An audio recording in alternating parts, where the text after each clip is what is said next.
Well, welcome. My name is Mr. Murphy, and in this particular video, we're going to be looking at power standard number 16. Power standard number 16 is all about using the quadratic formula to find the roots of an equation. And we'll talk about what roots are here in a minute. But hopefully, like I said, after you watch this video, you'll have a better understanding of how to use the quadratic formula and even why we're using it. So let's look at what is the quadratic formula. Looks like a lot. Here's the quadratic formula. X equals negative b plus or minus the square root of b squared minus 4ac, 4 times a times c, and the whole thing divided by 2 times a. Now, there is a very easy way to memorize this formula. Now, I'm not a singer. If I were, I wouldn't be teaching math right now. But obviously, like I said, there's a better way to memorize this, and it's to the tune of Pop Goes the Weasel. So, here's how it goes. X equals the opposite of b plus or minus the square root of b squared minus 4ac all over 2a.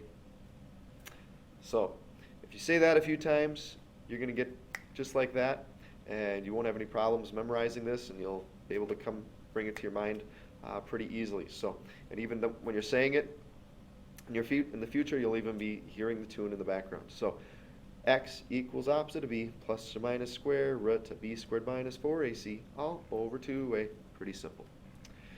Now, why do we use the quadratic formula? It's very important to understand a couple of things. First, the quadratic formula, what it does is it helps us find the roots or the zeros or the x-intercepts. All of these are interchangeable. The roots, the zeros, the x-intercept all mean the same thing. 3 different words to describe the same thing. That's what we're looking for. So remember a graph of a parabola, it could cross the x-axis in a couple of different places, and that's what the quadratic formula is finding. It's finding where are those places where it crosses the x-axis.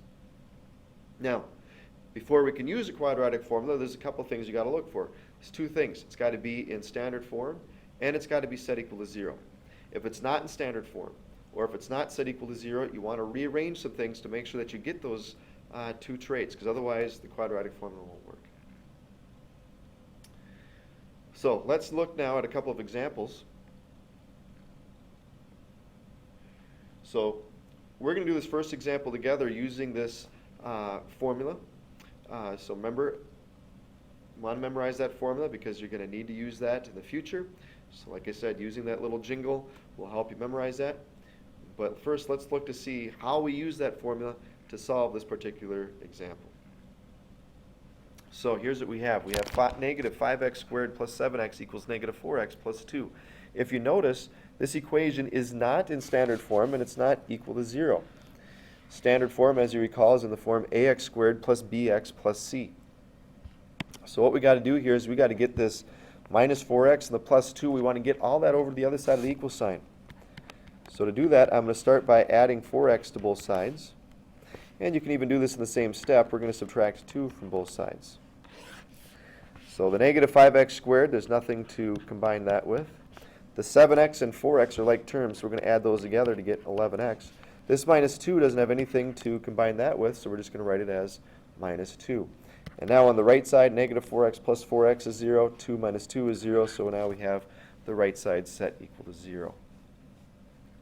Now it's always a good idea to identify what our a, b, and c are, because remember, our standard form is ax squared plus bx plus c. So for this particular example, a would be negative 5. The value for b would be 11. And the value for c is a negative 2. So now when I go to use this equation, x equals the opposite of b, so negative 11, plus or minus the square root of b squared minus 4 times a, which is negative 5, times c, which is negative 2. And it's the whole thing, not just the radical portion, the whole thing is all divided by 2a. Now when you're doing this, I want to see that you're doing this in parts. I don't want you just to plug this all in your calculator. That's where a lot of mistakes happen. So what we're going to do is we're going to take and simplify what's under the radical or the square root symbol first.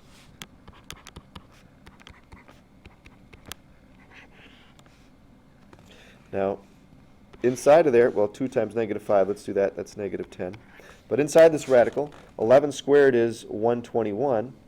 Negative 4 times negative 5 is a positive 20. And 20 times negative 2 is a negative 40. So 121 minus 40 is what we have here. Well, 121 minus 40 would be 81. So now you can see this is going to work out nicely because the square root of 81 is 9. So now I have two answers that we're going to have as our values for x. We're going to have x equals negative 11 plus the square root of 81, which is 9, divided by negative 10. Or another possible solution would be negative 11 minus the square root of 81, which is 9, all divided by negative 10. And we're going to solve each of these, or simplify each of these. Negative 11 plus 9, negative 11 plus 9 is negative 2. So we'd have negative 2 over negative 10. We want to reduce that. We want to simplify that. Negative 2 over negative 10 simplifies to be a positive 1/5. And the other solution would be negative 11 minus 9 is negative 20 over negative 10. Simplify that. Well, negative 20 divided by negative 10 is a positive 2.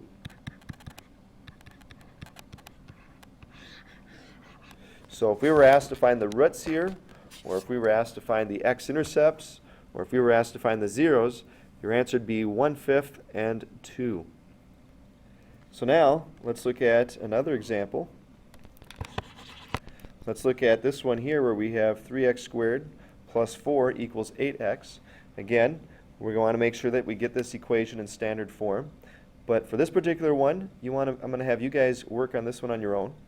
So why don't you pause this video and hit play when you're ready to check your answer after you've used the quadratic formula. But again, don't forget to get this in standard form and equal to 0.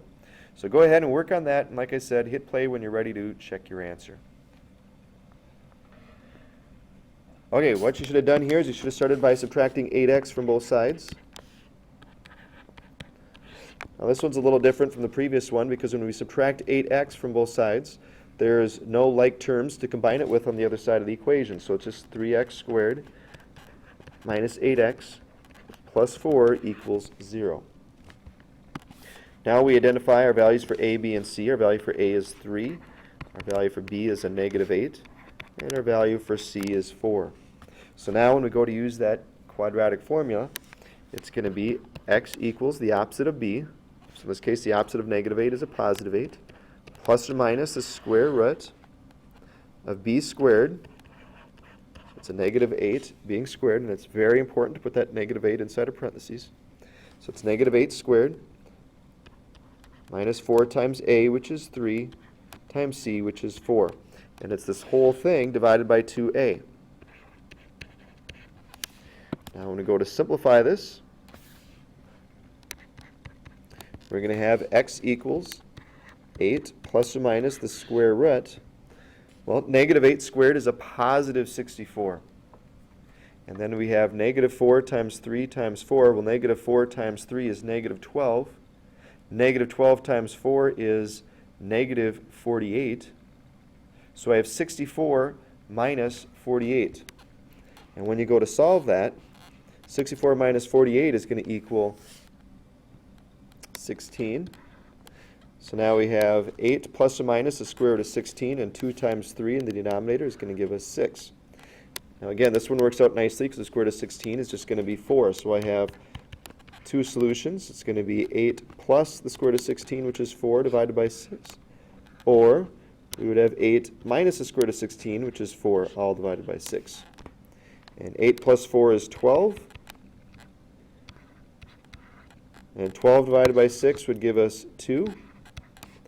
And over here we'd have 8 minus 4, which is 4.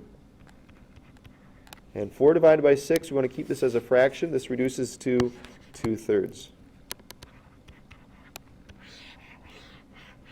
So this would be our roots or our zeros or our x-intercepts for this particular equation. Well, that's it for this particular power standard. Again, the idea here is just to make sure that you know how to use that quadratic formula, and also to know when to use it. Know that you have to have the equation in standard form. The equation has to be set equal to 0. If both of those things are true, then it's just a matter of using that formula. Just remember that jingle to help you out. And hopefully you have a better understanding now to accomplish this power standard. So good luck.